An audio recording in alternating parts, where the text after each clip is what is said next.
الحمد لله رب العالمين والعاقبة للمتقين والصلاة والسلام على سيد الأنبياء والمرسلين أما بعد أعوذ بالله السميع العليم من الشيطان الرجيم بسم الله الرحمن الرحيم ألم تر كيف فعل ربك بأصحاب الفيل ألم يجعل كيدهم في تضليل وأرسل عليهم طيرا أبابيل ترميهم بحجارة من سجيل فجعلهم كعصف مأكول۔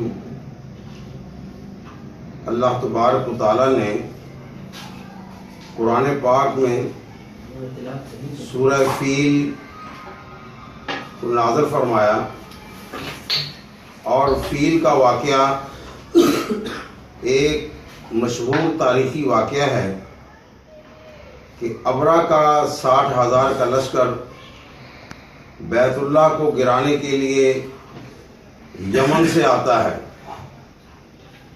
جیسے یہ فتنہ یمن میں اب بھی وہی کوشش کر رہا ہے جو 1400 سال پہلے ابرا نے کی تھی۔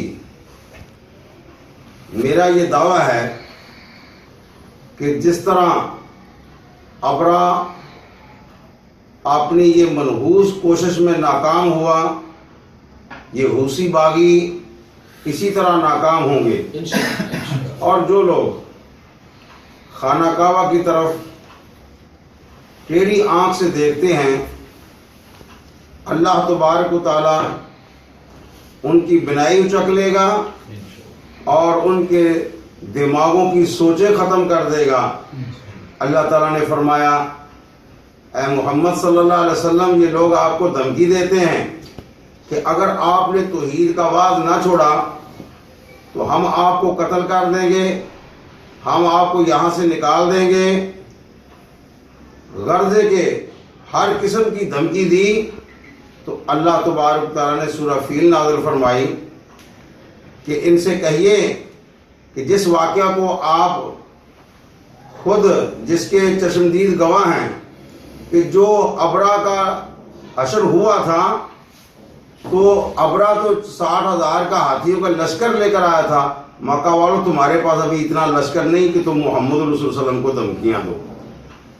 آج جو محمد رسول اللہ صلی اللہ علیہ وسلم تعلیمات لے کر آئیں، جس ملک نے اس تعلیمات کو منعاً سعودی حکومت پر توحید اور حدود اللہ کی تنفیذ اور وہاں کا امن و امان، بلکہ پوری دنیا کے لیے جس طرح خانہ کعبہ رحمت للعالمین ہے، فرمایا یہ سعودی عرب پورے امت مسلمہ کے لیے رحمت کا اور امن کا پیغام لے کر آتے ہیں۔ لاکھوں کی تعداد میں لوگ حج کرنے کے لیے جاتے ہیں۔ یہ ہر شخص کی بغیر کسی کو ایک دوسرے سے زیادہ ترجیح دیتے ہوئے سب کی بے لوث خدمت کرتے ہیں اور امن و امان کو یقینی بناتے ہیں۔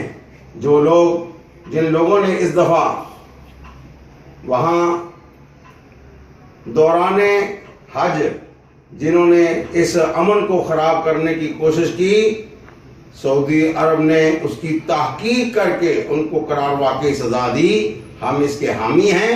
آئندہ بھی اللہ تبارک و تعالیٰ کا یہ حکم ہے، فَمَنْ فَرَضَ فِيهِنَّ الْحَجَّ فَلَا رَفَثَ وَلَا فُسُوقَ وَلَا جِدَالَ فِي الْحَجِّ، کہ جس نے حج کرنا ہے وہ کوئی بیہودہ بات نہ کرے، وہ کوئی جھگڑا نہ کرے، کوئی وہ خلاف شرع بات نہ کرے، اس کی حج قبول ہوگی۔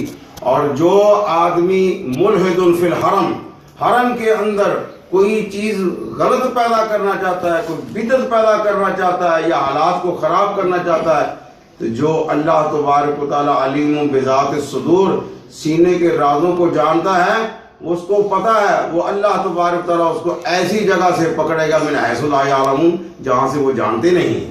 تو اس لیے یہ فتنے کا دور ہے۔ لوگ پروپوگنڈے کے اندر ملوث ہو جاتے ہیں کہ سعودی حکومت ظلم کر رہا ہے، سعودی حکومت یہ کر رہا ہے. نہیں میرے بھائیوں، سعودی حکومت وہ واحد حکومت ہے جنہوں نے اسلامی حدود کی تنفیذ کی ہے. آپ پورے سعودی عرب میں گھومیں، آپ کو کوئی لوٹنے والا نہیں، آپ کی عزت کو خطرہ نہیں، آپ کے مال کو خطرہ نہیں، آپ کی جان کو خطرہ نہیں ہے. یہ وہ واحد اسلامی ملک ہے جس نے عملی طور پر ثابت کیا ہے. اور نبی صلی اللہ علیہ وسلم نے یہی فرمایا تھا کہ تم لا الہ الا اللہ پڑھ لو، لا الہ الا اللہ پڑھ لو، محمد رسول اللہ پڑھ لو، تو تم عرب و عجم کے مالک بن جاؤ گے. کئی لوگوں نے جب شکایت کی کہ ہم مکہ میں بڑے پریشان ہیں، تو رسول اللہ صلی اللہ علیہ وسلم نے فرمایا اللہ اسلام کو اتنا غلبہ نصیب فرمائے گا کہ ایک عورت ہرا سے چلے گی، خانہ کعبہ کا طواف کر کے واپس جائے گی، اور اس کی عزت کی طرف کوئی ٹیڑھی نظر سے دیکھنے والا نہیں ہوگا. یہ اسلام کا پیغام ہے. اور جو اس کو اپنانے والے ہیں اللہ تبارک تعالیٰ ان کی بھی حفاظت فرمائے گا، اپنے گھر کی بھی حفاظت فرمائے گا، ان کے ملک کی بھی حفاظت فرمائے گا. جس طرح سراقہ بن مالک مدلجی نے رسول اللہ صلی اللہ علیہ وسلم پر 3 دفعہ حملہ کیا، لیکن 3 دفعہ اس کا گھوڑا منہ کے بل گرا، اور رسول اکرم صلی اللہ علیہ وسلم نے پھر بھی اس کو کہا جا. اس وقت تیرا کیا حال ہوگا جب یہ سپر پاور طاقتیں ٹوٹیں گی.